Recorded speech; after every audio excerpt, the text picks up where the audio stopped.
conocedora de los entresijos del mundo televisivo, Mariola Cubells, que hoy nos acompaña en Periodista Digital, presenta al lector las tripas de la tele, los mecanismos de la audiencia, los porqués de la televisión de bajo coste y las mentiras que manejan algunos canales. Tejiendo una compleja crónica del panorama televisivo actual, analiza la proliferación de los nuevos reality, la situación de la televisión pública o de las cadenas autonómicas, Telemadrid o Canal 9, que ahora está en plena actualidad, entre otros interesantes aspectos. ¿Y tú qué miras? Es el nuevo libro de la conocida periodista que ya escribió en su día el controvertido Mírame tonto y que ahora se mete dentro de la pequeña pantalla para contarnos en forma de crónica todo lo que no se ve cuando la miramos. Buenos días, Mariola. Hola, buenos días, María. Bienvenida. ¿Qué tal? Nada, a vosotros por invitarme. Un placer. Bueno, he de decir que es un libro que me ha gustado por cosas personales mías, pero bueno, aparte, como, eso es muy importante, como lectora sí. me ha gustado, me ha entretenido y bueno, es irónico. Sí. Y da muchos datos que te dejan, Cao, que ¿no? te dejan pensando que es algo bueno. Bueno, esa es la intención. Sí, mira, lo de la ironía me gusta que lo reseñes porque es un libro en el que te lo puedes pasar muy bien, aunque luego te congele la sonrisa. Y porque yo ya tengo claro que esa es la manera de comunicarme con el espectador, con el lector, con el oyente, porque creo mucho en el humor como manera de comunicación, como forma de comunicación, es decir, como una manera interesante de hacerle llegar al público un contenido que quizá de otra manera mucho más sesuda o mucho más vetusta no podrías comunicar igualmente, ¿no? Sí, entonces sí, a mí lo de la ironía seriamente según qué temas. Lo de la ironía me parece, porque estoy hablando de cosas muy serias, pero creo que la ironía le aporta, digamos, la destripa mejor esa cosa seria, ese asunto serio que cuento y sobre todo es mucho más fácil de leer, de entender. Confío mucho en un espectador, en un lector listo, que el libro es para listos. Esto lo digo en el libro y es verdad, entendiendo lo de listos como alguien con una capaz de entender la ironía, que son los lectores a los que yo me quiero dirigir. Bueno, Mariela, uno de los primeros capítulos cuentas la cantidad de gente que ve la tele, la cantidad de gente que tiene más de un televisor en casa. Sí. Bueno, la cantidad y los que no, que son 1000. Y los que no, que son 1000 y raros, que todo el mundo conocemos 1000 a alguien, raros, pero es 1000 verdad frikis, sí, son 1000 frikis. Yo tengo amigos que digo, es que eres un friki, o sea, lo siento, pero eres un friki, claro. Y bueno, hablas, que es un tema que me preocupa un poco sobremanera, porque nunca lo había pensado, de que muchísima de esa gente, el único estímulo intelectual que recibe es la televisión.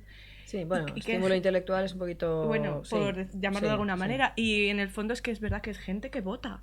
Ah, bueno, sí, claro, sí, bueno, es que el libro arranca una anécdota que a mí me hizo mucha gracia, no sé, la puedo contar, ¿no? En la serie El ala oeste de la Casa Blanca, el personaje que protagoniza y que interpreta al presidente de Estados Unidos está hablando con su asistente en ese momento y le cuenta que el día anterior estaba viendo la tele y le dice, Tony, anoche estaba viendo la tele y vi un programa en el que un grupo de jóvenes salía y decía que se había acostado con las madres de sus novias y luego las madres entraban y empezaban a discutir. El hombre estaba perplejo. Y entonces la pregunta que le hace al asistente es, dime una cosa, Tony, ¿esa gente vota? Y a mí me gusta mucho la anécdota porque refleja fielmente varias cosas. Una, esta especie de alejamiento de la realidad de determinadas élites intelectuales que consideran que la tele no influye, que la tele no importa, que la tele es una cuestión menor y es un negocio más, que no conforma sociedades enteras, ni condiciona, ni tiene una obligación, ¿no? de subir el nivel, por decirlo de alguna manera. Sí, pero espera que te corte, perdóname. Sí. El 84%, 86% de las personas que ven la tele... lo ven 4 horas y media. Sí, el consumo televisivo, pese a internet, pese a otros medios, en fin, pese a esta historia, esta locura, ¿no? de las redes y demás, el consumo televisivo no deja de crecer y en épocas de crisis además crece más y la gente ve mucho la tele, ve muchos contenidos televisivos en diferentes soportes. Eso, 4 horas y media dan para mucho. Claro, 4 horas y media. Solo con ese dato. Pero eso además significa que hay gente que la ve 8, es decir, esa es la media. Ojo, esa es la media de consumo televisivo. Pero si tenemos en cuenta a esos frikis que nunca ven la tele, que te dicen, no, es que la tele no la veo, por favor, la tele es lo peor, yo no la veo. Haciendo la media te sale que hay gente que la ve 8 o 12, claro, y eso es mucho tiempo, ¿no? Y tú decías, apuntabas esta historia de que hay gente que solo se informa a través de la tele, solo obtiene su ocio a través de la tele, porque no sale, o porque está sola, o porque, bueno, porque tampoco no se lo puede permitir, o lo que sea, ¿no?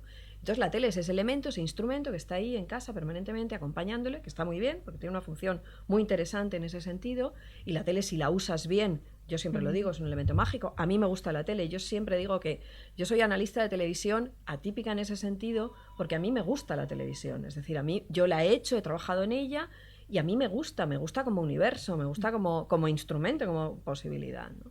Entonces, bueno, creo que es importante hacerle ver al espectador suficientes cosas de dentro de la tele para que el espectador se pueda sentar esas 4 horas y media de las que hablábamos y no le arañe la tele.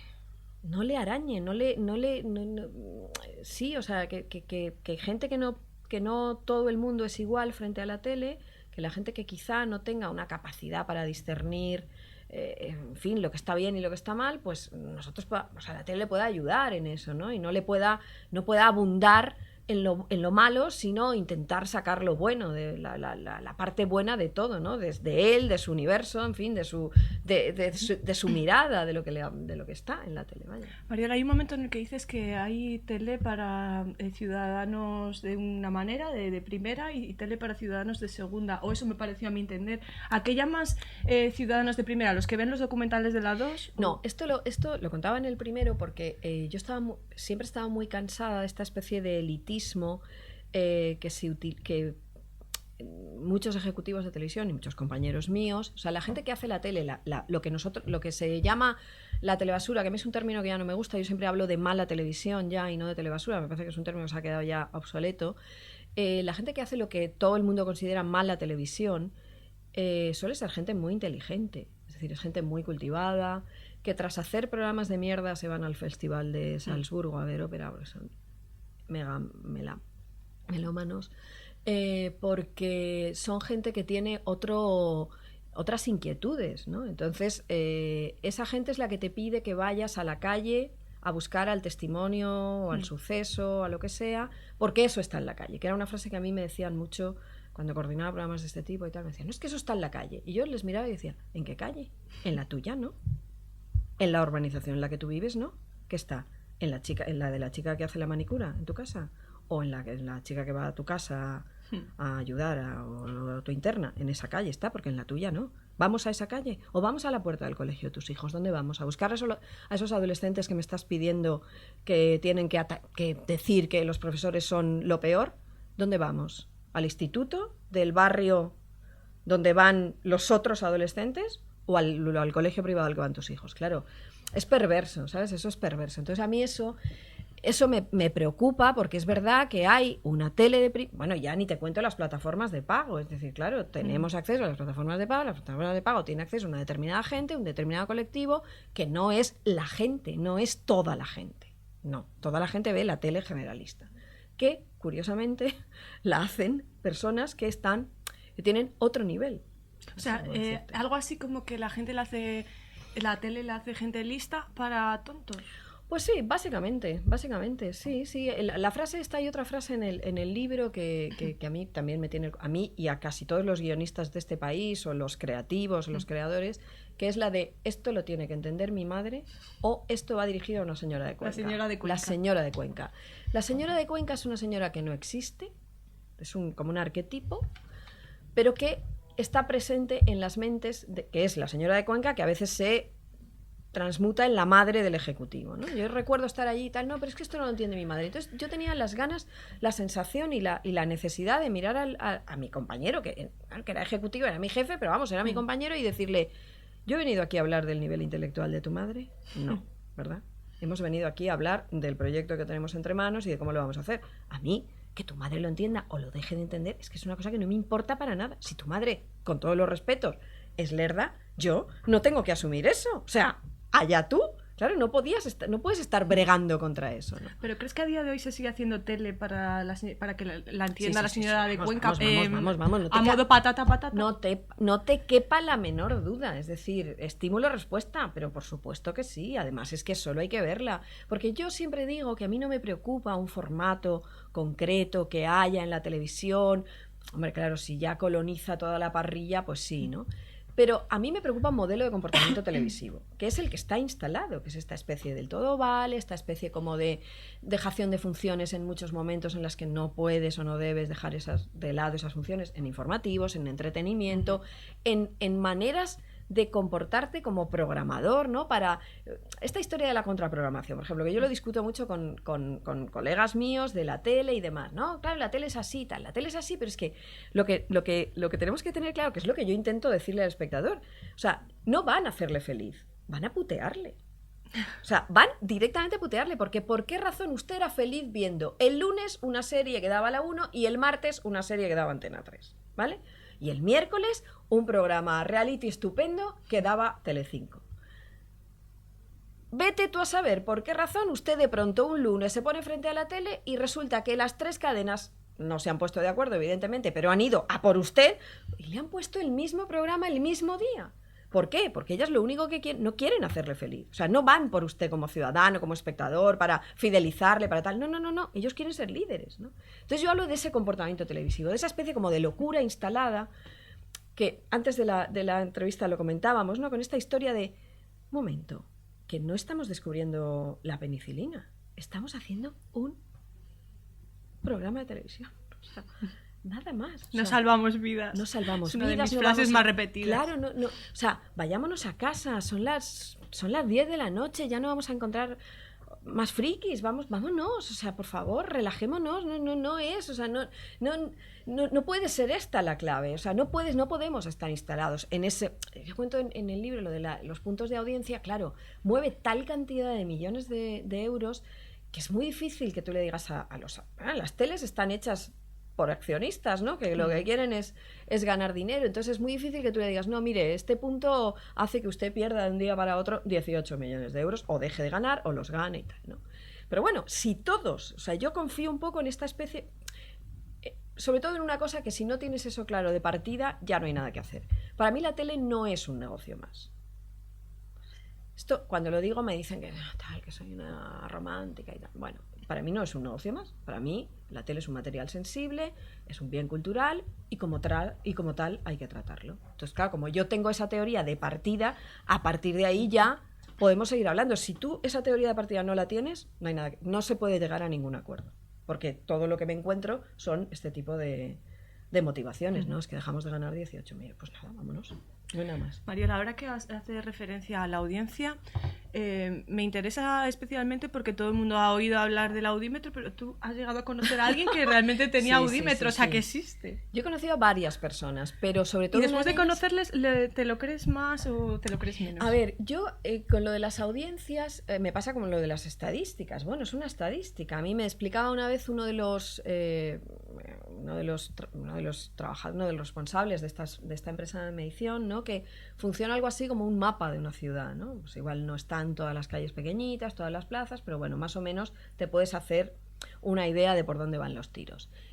Y sobre todo es que todas las partes que tienen que confiar en esa medición han decidido confiar. O sea, los anunciantes, las cadenas... Es algo acordado, sí. Sí, o sea, es algo acordado. Por tanto, no hay discusión posible. Y es evidente que es el único elemento que tenemos para guiarnos de alguna manera. Que yo no digo que el objetivo de tener audiencia sea un objetivo loable. Es decir, a mí me parece bien como ganar dinero. O sea, no estoy hablando de que la tele tenga que ser... No. El afán de lucro es muy interesante. Es decir, lo que pasa es que los hospitales privados también tienen afán de lucro, pero fundamentalmente curan a los enfermos, que esto es una base, vamos, que todo el mundo entiende, ¿no?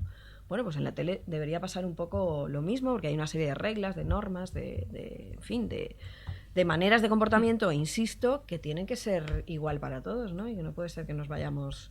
En fin, que aquí esa especie como de todo, ¿vale? Y lo de los audímetros pasa un poco...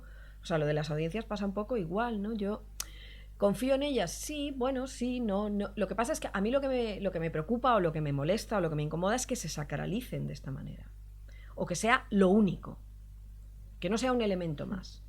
Que tú no tengas un objetivo y que vayas tras ese objetivo y que lo lleves a cabo, y, si no independientemente, sí de una manera más firme, es decir, que puedas relajarte un poquito con eso. Eso es lo que me preocupa. Ahora se están empezando a tener en cuenta también, por la mención de por Twitter, internet, tweets y demás. Sí, pero eso es muy que minoritario. no siempre equivale el programa más visto al que luego más se habla, del que luego más se habla. Porque además luego hay cadenas que lo fomentan muy bien, programas que lo fomentan mucho, claro.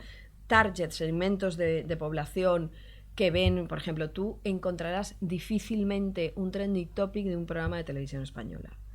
No porque el programa sea peor o sea menos polémico, no, porque el público que ve esa tele no es un público tuitero, es un público más mayor, es un público mayor, no puede, o sea, no lo puedes catalogar de la misma manera, o sea, no puedes decir, no, el programa no ha sido trending topic, no ha tenido muchas redes sociales, no, pero es que resulta que no por el programa, sino porque el público no lo es y la cadena lo sabe, ¿no? Entonces eso se juega con eso. Y luego el resto de contenidos televisivos. Hay una cosa muy curiosa en televisión, y es que, por esto que decimos de la influencia televisiva, lo oí hace poco en el último estudio que ha hecho Kantar Media, que es la empresa de seguimientos, el 80% de los contenidos que se mueven en Twitter a la hora de las redes y tal, están relacionados con la televisión.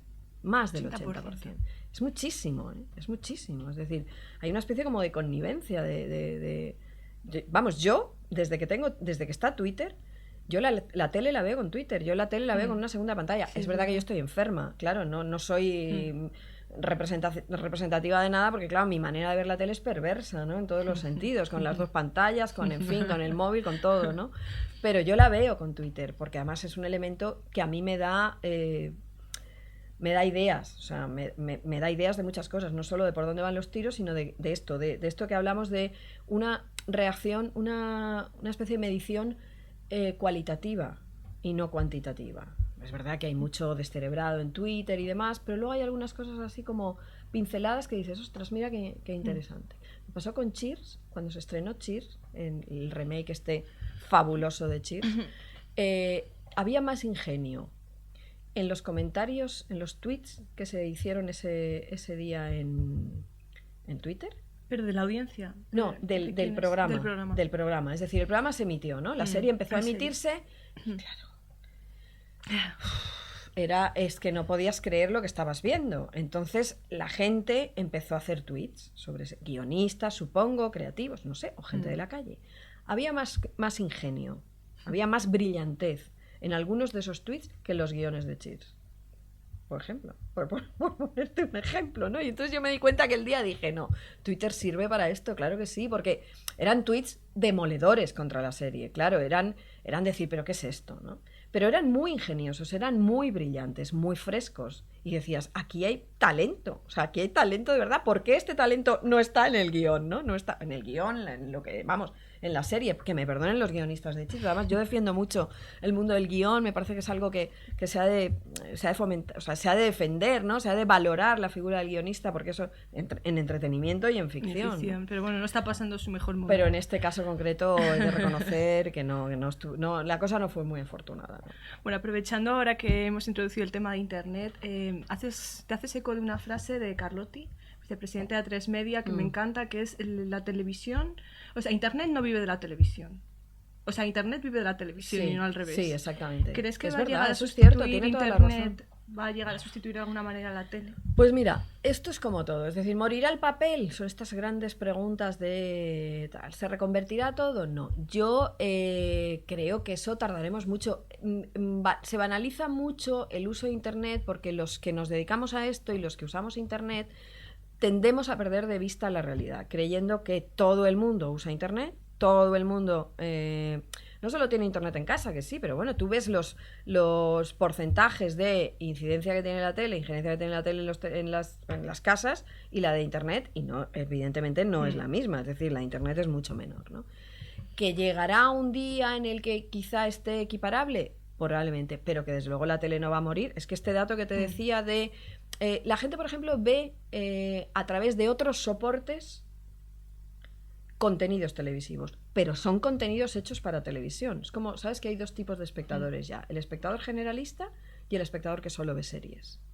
Ese espectador que solo ve series la puede ver en todo tipo de formatos, pero está viendo contenidos televisivos, Sí. con mayor o menor fortuna, pero contenidos televisivos, única y exclusivamente, contenidos hechos para televisión. Mad Men es una serie hecha para televisión, una serie de culto, una serie maravillosa, yo estoy absolutamente puesta a sus pies, pero es una serie hecha para televisión. O sea, entonces, claro, la tele tiene esas partes, esas parcelas fantásticas, ¿no? Que no las podemos dejar de lado, vaya. Mariela, en el libro presentas una realidad televisiva cruda Sí. y dura, en el que predomina sobre todo la tele low cost. Bueno, es que esa es otra mi ahora. pregunta sobre todo es, ¿vamos a poder volver atrás o esto ya es así ya para siempre? Y cuenta un poco en qué se basa esa tele low cost, que igual no todo el mundo Bueno, la tele low cost conoce. empezó un poco con la crisis, fue como en el inicio de la crisis empezaron como pero entonces era como una otra manera también de hacer televisión que podía funcionar en paralelo con la tele tradicional que siempre habíamos tenido, es una tele, bueno, de mayor presupuesto, vamos, tampoco tiene mayor trascendencia, ¿no? ¿Qué ha pasado? Pues que la crisis ha llegado, se instaló y las cadenas, las productoras, en fin, los medios en general dijeron, vamos, esto es un filón.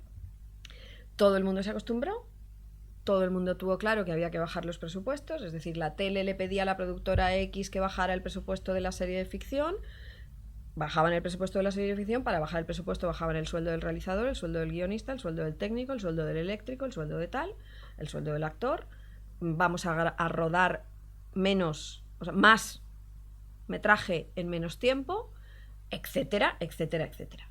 Cuando eso se consolida y se solidifica, yo personalmente, que soy muy incrédula, creo que ya está. Y creo que no hay vuelta atrás. Y creo que todo el mundo, todos los empresarios que se dedican a este negocio, o casi todos, entienden que esta es una buena manera de comportarse. Y que a la tropa, a los que están abajo, les van a poder pedir esto siempre y siempre lo van a hacer.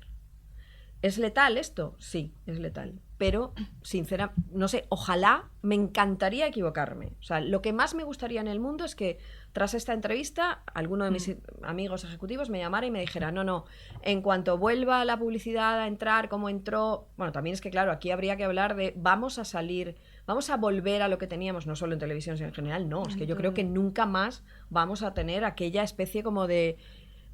paraíso ficticio en el que estábamos instalados, todos, hablo de antes de la crisis. Entonces, vamos a volver a esos tiempos televisivos, no sé, como en Canal No, que se pagaban esas cantidades absolutamente desmesuradas a gente que no tenía realmente nada que aportar a aquella autonómica. No.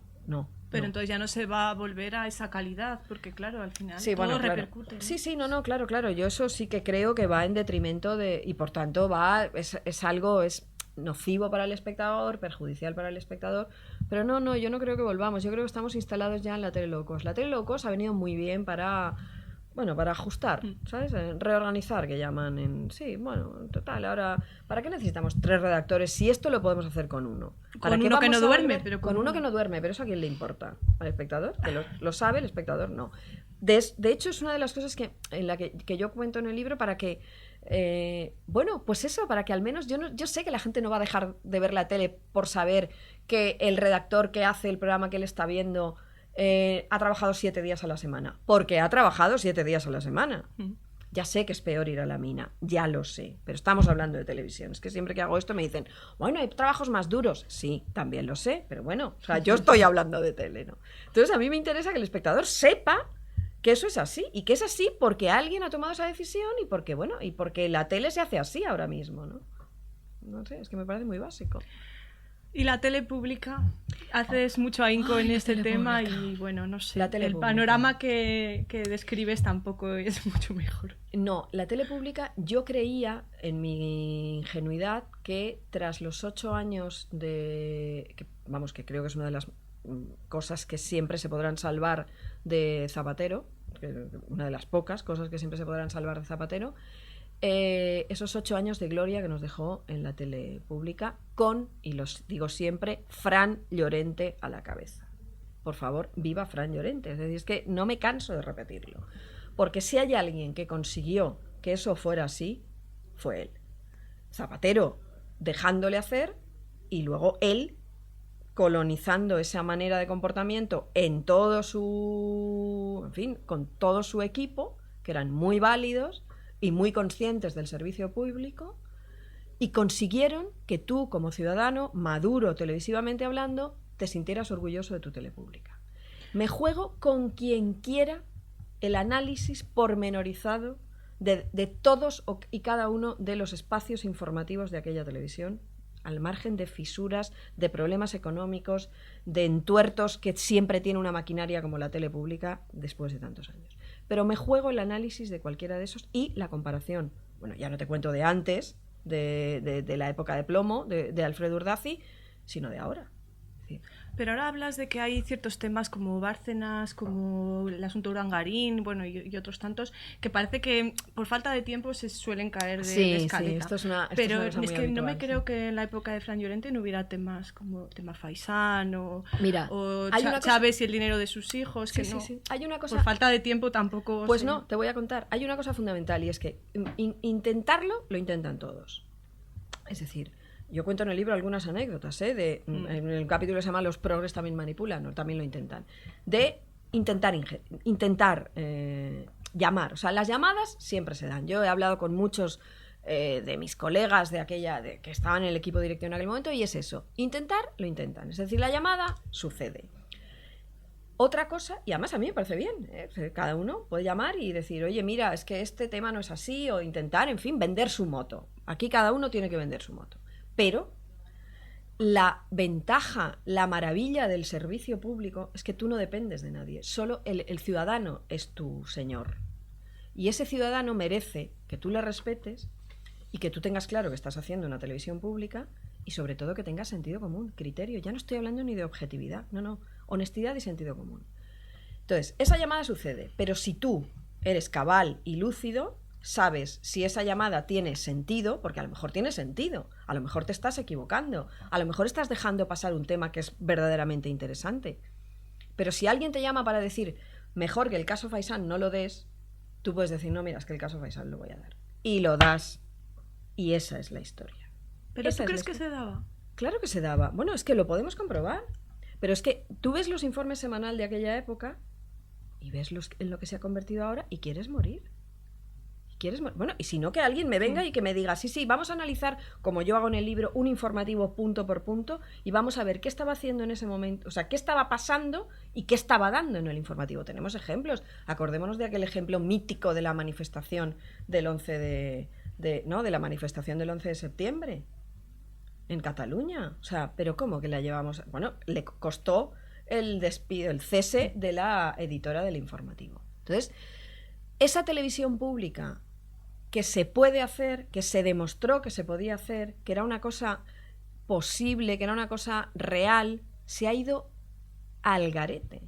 ¿Crees que Somoano y su equipo pervierten la televisión pública ahora mismo?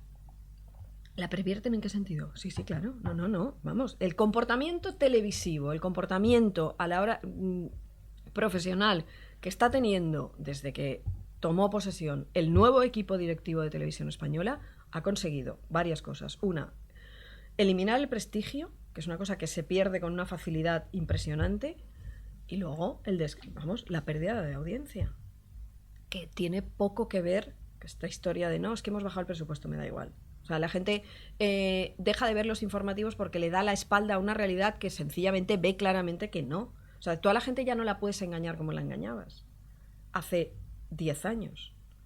No, ya no puede ser, porque además ahora hay otros medios. Ya este mundo transparente en el que estamos instalados, gracias, por ejemplo, a las redes, hace posible que si no te enteras de una manera, te enteras de otra y queden en evidencia. Porque ya hay poquísimas cosas que ya no puedan. A mí es una de las cosas que me pasaba en el libro. Yo cuando escribí Mírame tonto, estaba todo por contar. Yo ahora notaba que tenía como... ostras, esto ya lo sabe todo el mundo. Y luego pensabas, bueno, no lo saben, pero hay que explicarlo bien, hay que contarlo de una determinada manera. ¿Por qué se sabe? ¿Cómo se sabe? ¿No? ¿Pero crees que el espectador ahora ha pasado incluso ese límite de resabidillo? Llegando, me explico, antes no sabíamos nada, éramos un poco más vírgenes de todo, Sí, y es ahora verdad, ya eso a mí también. tendemos al... Ahora sí que no creo, ya todo sí que es mentira, si sale en la tele es todavía más mentira. Creo que incluso se está dando esa la vuelta. especie como de pasado de revoluciones, como pasado de vuelta, es peligrosa, porque entonces te instalas en una especie de descreimiento en el que lo puedes seguir viendo igual, pero lo ves todo con muchísima distancia, que tampoco creo que sea bueno, ¿no? Pero es un ejercicio interesante, es decir, conocer las claves de lo que sucede, por qué sucede, quién te lo hace, quién te lo está vendiendo, cuáles son sus intereses. Yo confío mucho o sea, a mí me gusta mucho que el espectador esté informado y que tenga muchos datos y que sepa, porque creo que un espectador más sabio es más feliz viendo la tele y creo que es menos vulnerable ante el engaño, ante la perversión, ante el intento de manipulación informativa de todo tipo, ¿no?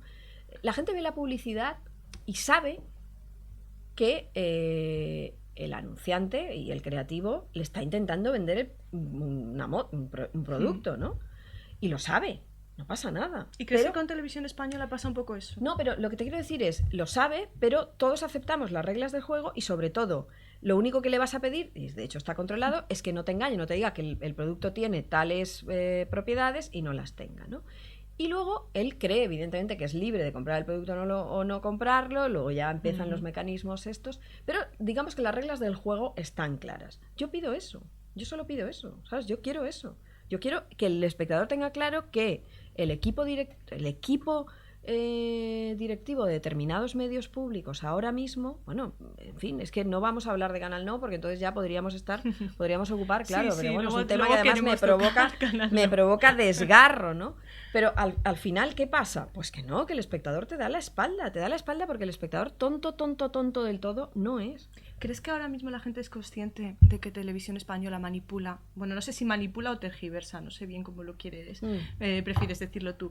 ¿Y prefiere informarse más en un Salvados que en un informativo normal? El intermedio ha llegado a superar en audiencia, en la misma franja, porque ocupa la misma franja horaria, que el informativo de Televisión Española. ¿Por qué razón? ¿Por qué razón? Pues porque el intermedio se ha convertido en un informativo alternativo. Que es evidente que tiene un sesgo muy particular y que tiene unas connotaciones muy particulares. Sí, las tiene. Pero es que resulta que el otro, que es quien debe tenerlas, o sea, quien no debe tenerlas, las tiene también. No sé, entonces yo lo único que por ejemplo, el intermedio, yo lo único que pido es que no me mientan. A mí me da igual que me lo cuenten con un punto de vista. Yo sí confío en el punto de vista. Yo tengo un punto de vista a la hora de informar, a la hora de contar, tal. Pero yo no miento. Yo tengo un punto de vista que evidentemente a través del cual se canalizan, en fin, mis opiniones, etcétera, etcétera, pero yo no miento. Yo no soy objetiva, claro que no lo soy, nadie lo es, pero soy honesta. Y esto es que esa es la clave. Es decir, no hay más. Y ya ni te cuento en el servicio público. Es que si yo estuviera trabajando en un servicio público, hay determinadas opiniones que ni siquiera daría. Pero por una cuestión de sentido común. Entonces, este ejemplo del intermedio que te digo es fundamental. Es que es el reflejo claro de la realidad. Es decir, ¿por qué la gente aparta ese telediario que siempre había sido líder, incluidos los momentos de plomo, ojo? Y se pasa a ver un informativo que no es un informativo, pero que se ha convertido en un informativo alternativo, fruto de la necedad que había en el otro lado, ¿no? Entonces, bueno, pues sí, claro, es que llega un momento que dices, no, es que es evidente que no me estás contando la realidad. Es que no te puedo creer, es que no puedo, o sea, yo no puedo poner la tele en Televisión Española cuando Cospedal está dando una rueda de prensa absolutamente esperada y que el programa de la 1 que hace, en las mañanas de la 1 que hace Mariló Montero, esté empanando filetes. O sea, yo no puedo ver eso. O sea, no puedo, no. Es que es ofensivo como un espectador maduro, ¿no? Como un ciudadano que vive en democracia, una tele que ya está, una tele pública ya, en fin, fuerte, ¿no? ¿De qué estamos? Yo no puedo, no me merezco esto como espectador, ¿no? Vamos a hacer piezas con un final feliz que bastante tiene la gente. Bueno, es imposible, Mariola, hablar de televisión y no hablar del gran Paolo Basile, del que tú dices que es maravilloso, Pablo. Que te da un poco de miedo. No sé si A miedo mí Pablo respeto. me da un poco de miedo. Le conocí en el Festival de Vitoria, no le había visto nunca. Es un tipo que yo dije que era controvertido y él no le gustó la expresión. Y a mí lo que me gusta de Pablo, en fin, es maravilloso, supongo que la gente entiende también la ironía. Yo no le conozco en profundidad, conozco a mucha gente que le conoce, hay opiniones para todos los gustos, pero lo que es evidente es que él ha puesto, en fin, ha consolidado un modelo televisivo, que es el que tenemos.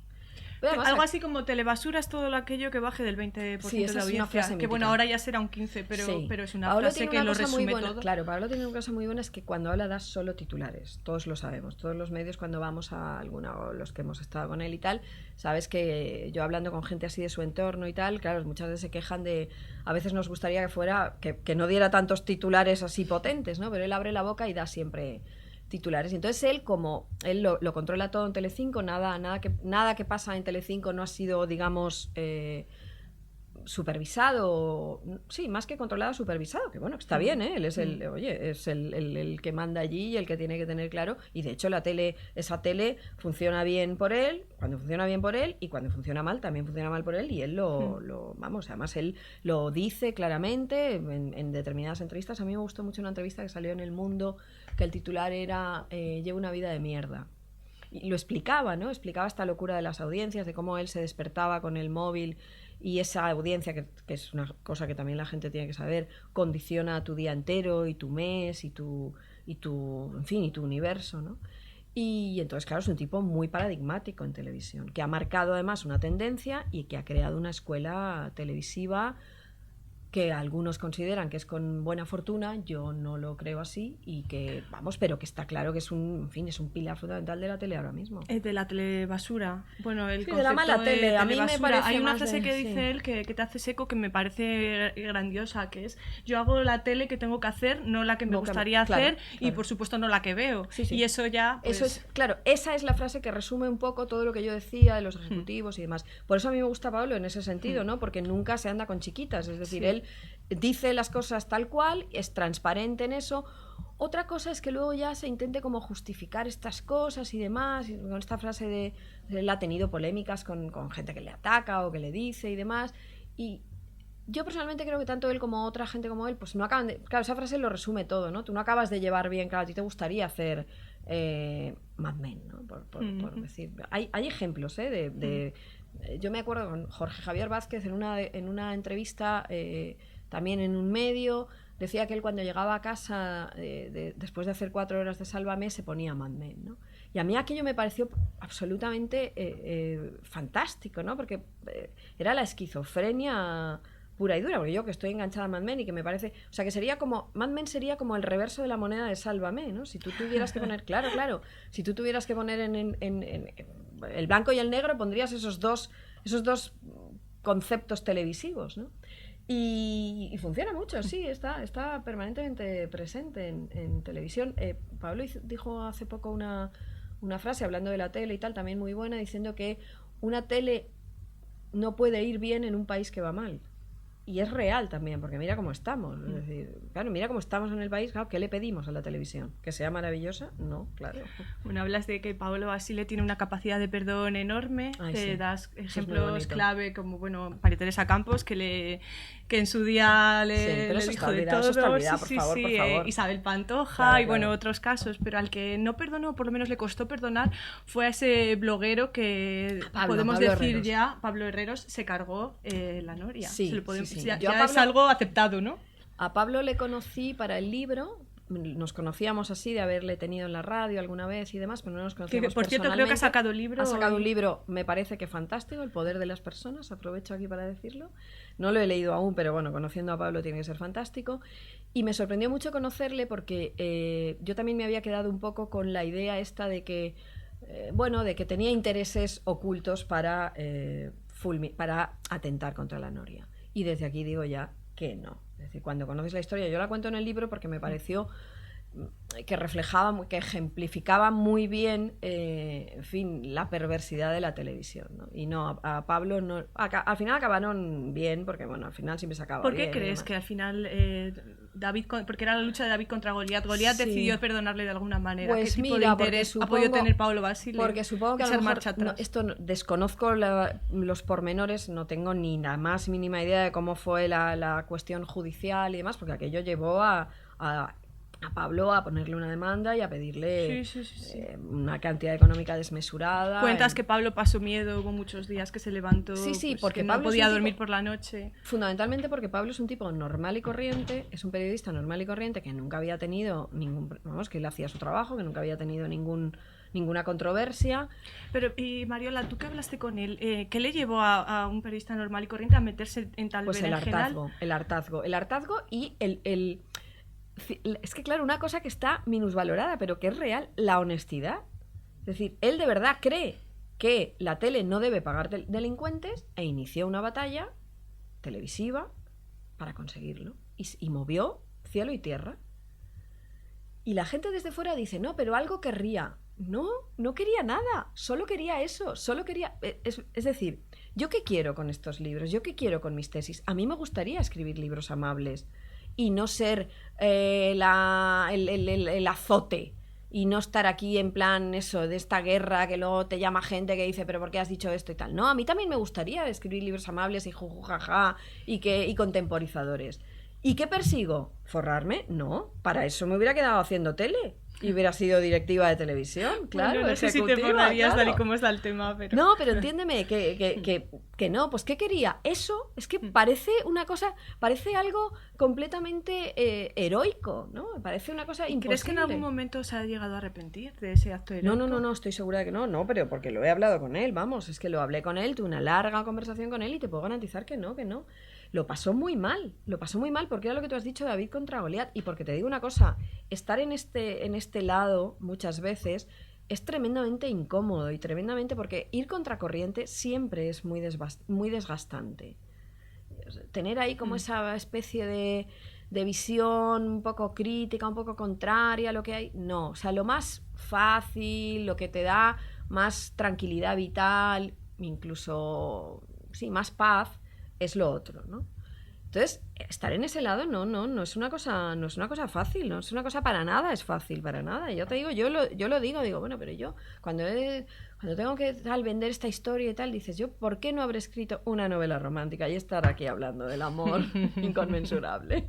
No se puede negar, Mariola, es que Telecinco ha impuesto un modelo de televisión que ahora mismo impone de alguna manera Sálvame, con un tipo de autoabastecimiento. Ellos se lo comen, ellos se lo guisan, que es barato, bueno, bonito, barato y da audiencia. Sí, lo de la tele de low cost que hablábamos. Es verdad que eso han conseguido además retroalimentarse de una manera absolutamente increíble, que no necesitan ya prácticamente salir al exterior para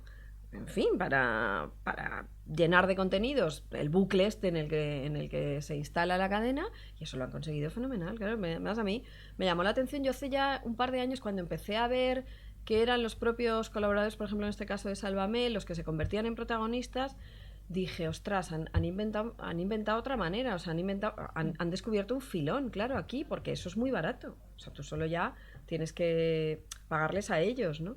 Pero ya no necesitabas irte fuera a buscar al famoso, a perseguirlo por el aeropuerto. No sé si nos hemos dado cuenta que han desaparecido buena parte de esas imágenes de un famoso perseguido por el aeropuerto. Sí, han desaparecido, porque ya tiene que ser una cosa muy grandiosa como la polémica de Mar Flores de últimamente, porque luego ya son eso, ¿no? Son entrevistas a personas que van allí, pero que están incluso casi relacionadas con ellos también, y que ellos ya interactúan porque tienen algo que ver, ¿no? El que no ha tenido una polémica ha tenido un idilio, el que no...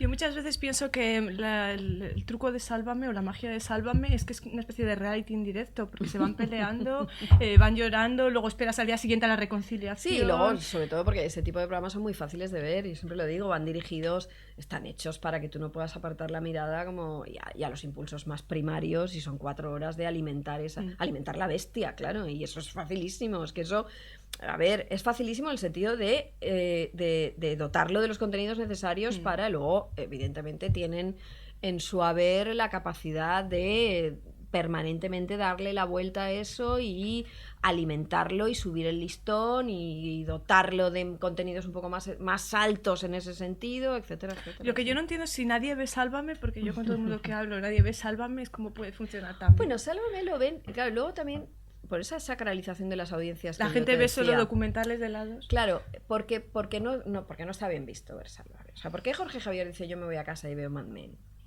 Pues porque no va a decir veo Sálvame de Luke. No, Sálvame de Luke no, porque lo hace él, ¿no? Pero porque queda mucho mejor. ¿No? Pero bueno, Sálvame lo ven, no llega, hay días que no llega a 2 millones de personas, ¿no? Entonces, es mucha gente, en esa franja horaria a veces es líder. Antena 3 con las series y tal, si tú lo resumes, también hay días que lo supera. Pero eso significa que hay 45 millones de españoles que no lo ven. Entonces, a mí siempre me gusta hacer la oración en pasiva, porque me parece interesante también de tener en cuenta. Sí, solo nos quedamos con el dato que ha sido líder, 2 millones son muchos espectadores, pero bueno, no perdamos el norte, lo que hablábamos antes, ¿no? Hay 45 millones que no te ven.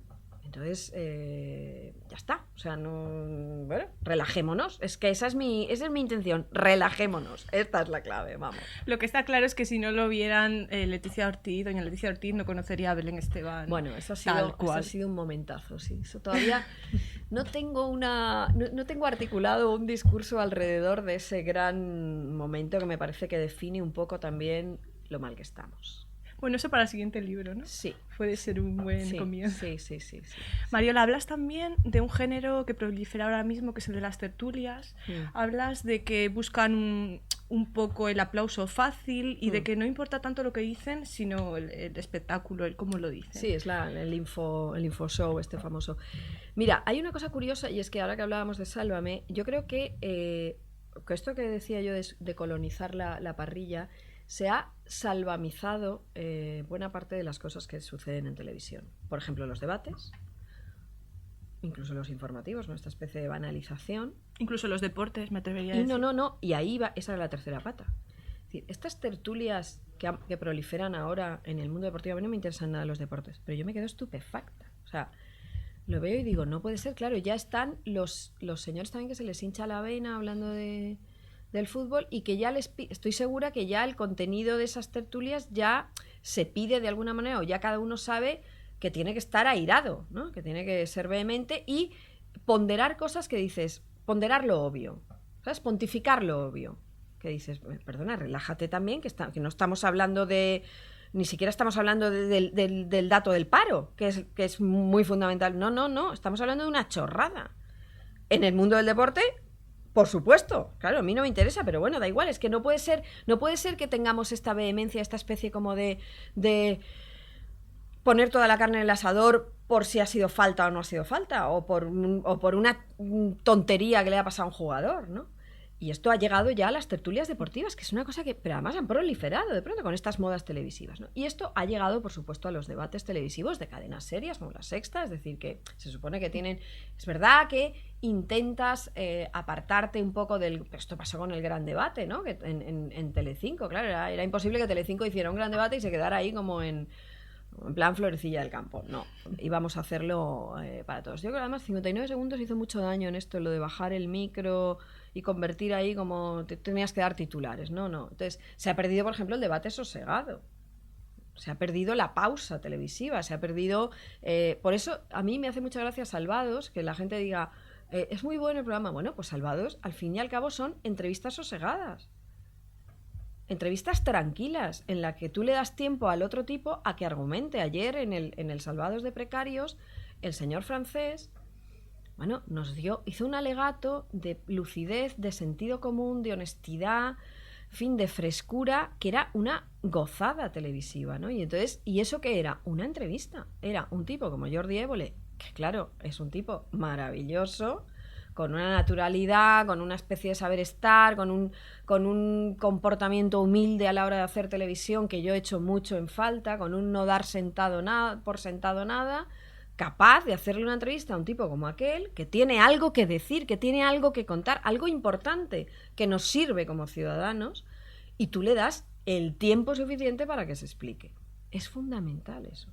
Lo que pasa es que, claro, la tele se ha instalado en esta especie como de estética del videoclip, que todo tiene, que además es una cosa que piden mucho, lo de házmelo picadito, esto sabes a qué me refiero. Entonces, bueno, pues esa especie como de locura, de frenesí, hace que tú no te puedas relajar. Al final ha hablado mucha gente, pero no sabes exactamente qué han dicho, y sobre todo esta especie como de expertos en todo que a mí me tiene el corazón robado. Como por ejemplo mi jefe. Como por ejemplo tu jefe. He de reconocerlo, que esta especie de... Vamos Alfonso a ver, Rojo. No podemos saber de todo, no podemos hablar de todo. Alfonso Rojo sí sabe de todo. Vale, bueno, pues será... Luego hablamos. Será un y que te lo explique. Será un rara avis en esta historia, ¿no? Pero entonces a mí eso me preocupa porque creo que se banaliza además una cosa tan importante como la información, como el debate, que está muy bien, ¿no? Y a mí me parece bien que haya intentos, ¿eh? A mí me parece bien que haya, en fin, que haya apuestas televisivas de ese tipo, porque la información está muy bien, y yo ya entiendo que la tele... Pero es que pongo el ejemplo de Salvados, o por ejemplo del Objetivo, por una razón. Porque entendemos la tele sesuda, o sea, entendemos cuando hablamos de no, porque la buena tele y tal, como si fuera una tele sesuda, lenta. No. Tú puedes innovar, televisivamente hablando, y puedes intentar hacer cosas, como Salvados, sin necesidad de hacer un ladrillo. O sea, yo tampoco quiero la clave. Es que la clave ahora mismo sería insoportable. Porque estamos con otra mirada. O sea, nosotros, el espectador ya tiene la mirada, la retina educada de una determinada manera. Y yo eso lo entiendo perfectamente. Es decir, no puedes pretender que sea la misma tele que hace 20, 30 años. No. Pero claro, esta locura en la que al final acabas de ver el debate y dices, bueno, exactamente qué información nueva tengo, ¿no?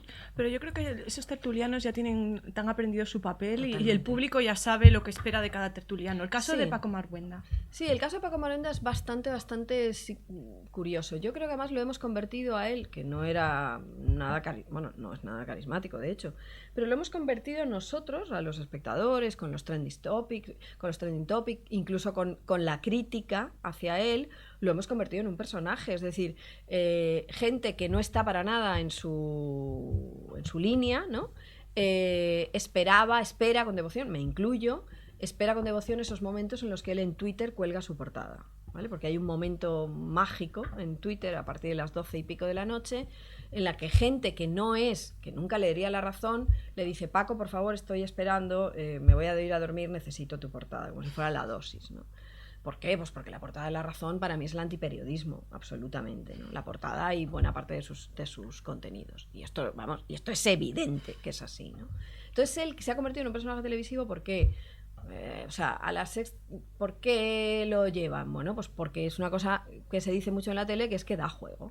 Es un tipo que da juego. Es un tipo que dice una frase incendiaria con la que ningún bien pensante puede estar de acuerdo y el plató se viene abajo. Y eso a la cadena, al programa le va muy bien, a la cadena también, y todos contentos. Y a él también, exactamente, porque él se retroalimenta también de esa historia, ¿no? El caso de Paco Maruenda. Entonces a mí, poner en el mismo cesto una declaración absolutamente, a mí me parece incluso fuera de lugar, ¿no? Como le he oído algunas declaraciones a Paco Maruenda y la declaración de otros tertulianos que he visto, por ejemplo, en ese programa, o en otros, cuando que tienen, ya no es que estén más en fin, que sean más progresistas, no, que simplemente tienen una cabeza, o sea, más relajada, ¿no? Entonces, claro, yo oigo a Jesús Maraña, Infolibre, ¿no? Decir que tiene una cabeza muy bien amueblada y lanza una opinión o expone un argumento, y luego en el mismo plano está el otro y dices, no, es que no puedes estar en el mismo plano, o sea, pero no porque yo sea de izquierda o de derecha, sino es que es puro sentido común, ¿no? Vamos, me parece a mí, claro.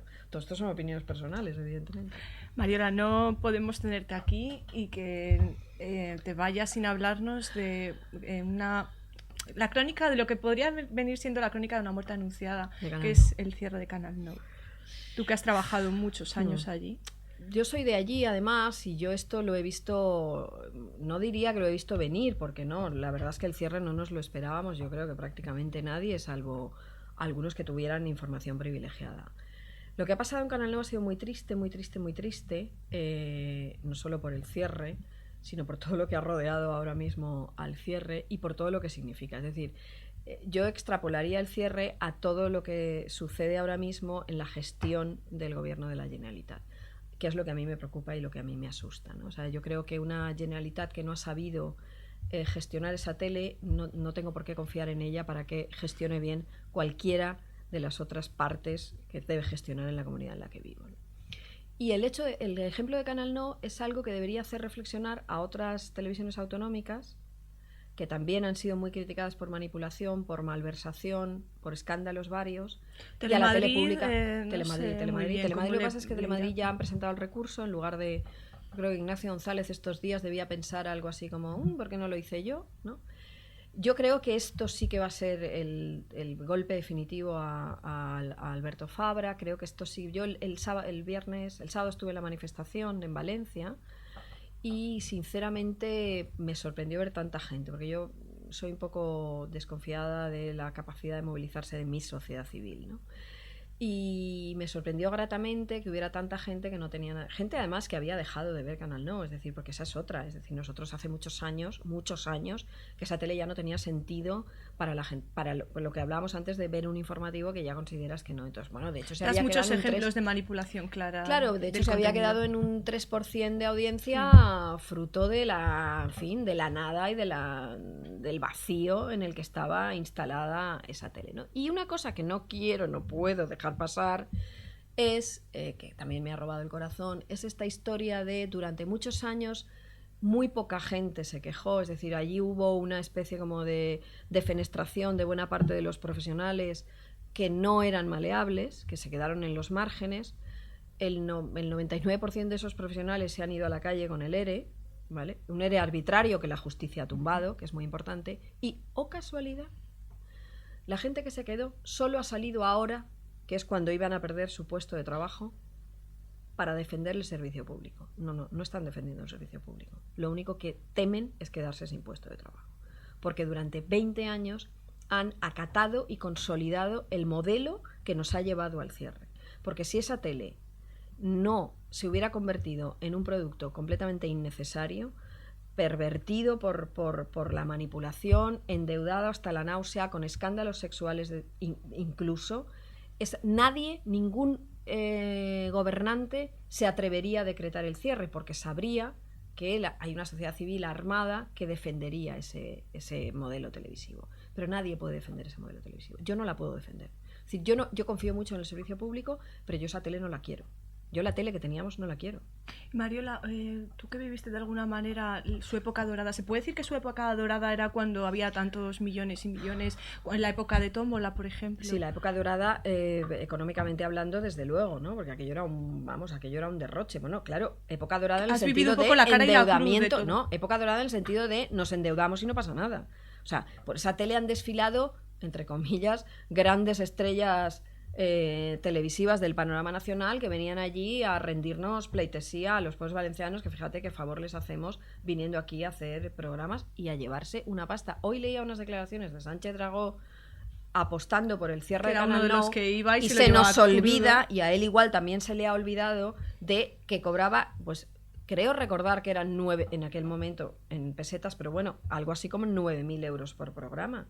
Es decir, ¿de qué estamos hablando, Sánchez Dragó? Cuando venías allí a llevártelas cruda presentando un programa que tenía un 1% de audiencia de libros, no te quejabas de esa televisión autonómica. Es que ahora estoy oyendo gente como esa. Gente que se las llevaba crudas cuando venía allí. Que venía a los debates y cobraba 600 y 800 euros por venir de Madrid con todos los gastos pagados a la televisión autonómica valenciana a participar en un debate. En esos momentos no había nada que decir, no había nada que oponerse. Bueno, debates absolutamente controlados, porque no estábamos debatiendo sobre el caso Gürtel, ¿eh? O sea, los debates que se hacían allí era sobre el nacionalismo catalán, y tú dices, ya, pero es que tenemos Gürtel, esto es una televisión autonómica, quizá deberíamos hacer esto, ¿no? Entonces, claro, a estas alturas de partido ya, cuando llevas tantos años, cuando lo has visto todo, cuando has trabajado allí, cuando tienes compañeros, cuando has visto gente que realmente se lo ha currado mucho y se ha dejado la piel para hacerle ver a la sociedad, ojo, nos vamos al garete, nadie va a salir a defendernos, esto es un caos. O sea, tenemos un nivel de deuda que es inasumible. fruto de la mala gestión, o sea, no es culpa mía. Es decir, es que la plantilla estaba sobredimensionada, ¿sabes? Es aquello de los pirómanos quieren ser ahora bomberos de esa cadena. Es decir, llegó el momento en el que no, como la tele estaba sobredimensionada, vamos a hacer un ERE. Bueno, vamos a hacer un ERE, pero si es que los has metido tú. Tu gestión, tu mala praxis como gestor. Vamos, es que es muy sencillo. Bueno, es que además este tema me enciende, como bien puedes imaginar. Bueno, pues Mariola Cubells, muchas gracias por venir. A vosotros. Supongo que tendrás muchos más temas para un posible libro, porque presiento que Televisión Española te va a dar más que hablar, sí. Telemadrid te va a seguir dando que hablar, Campamento de Verano que quedó ahí cuando lo entregabas, el año que viene vuelve, la caída del gran debate y bueno, otros tantos temas. Sé que hoy lo presentas el libro esta tarde Madrid, junto a Ana García Singeriz y Ana Pastor. Sí. Y bueno, espero que vaya muy bien, que tengas mucha suerte, que vaya genial y que Mariló Montero te llame para hablar sobre estas cosas que hemos estado hablando nosotros. Ya te digo yo que no, pero bueno. Gracias.